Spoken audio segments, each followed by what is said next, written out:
For almost 30 years, Targa competitors have sped through the winding roads of Tasmania, an event big on the motorsport calendar. But last year, the rally turned to tragedy.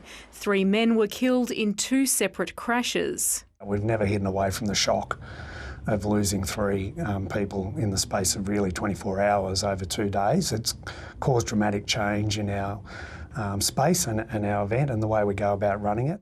In the wake of the crashes, 23 recommendations were made to better protect competitors. The main rule changes are an effective speed limit of 200 kilometres an hour and allowance for 4 more tyre changes. On wet stages, crews will be able to change onto, a bit like Formula 1 do, they change their tyres depending on the conditions, and so they'll have an extra 4 tyres, which again will provide them more grip on the wet and slippery roads.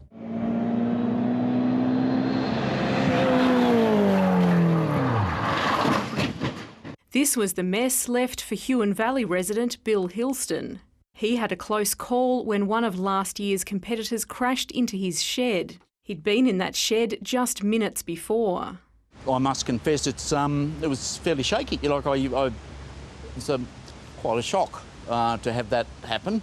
With the race taking part on closed public roads, he says more is needed to protect people and property along the route.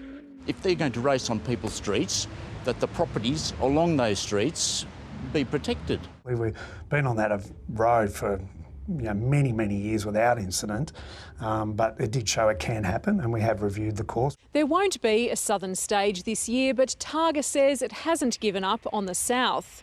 The Tasmanian Rally is celebrating its 30th anniversary this year, and more than 500 cars are expected to hit the road. Loretta Lohberger, ABC News.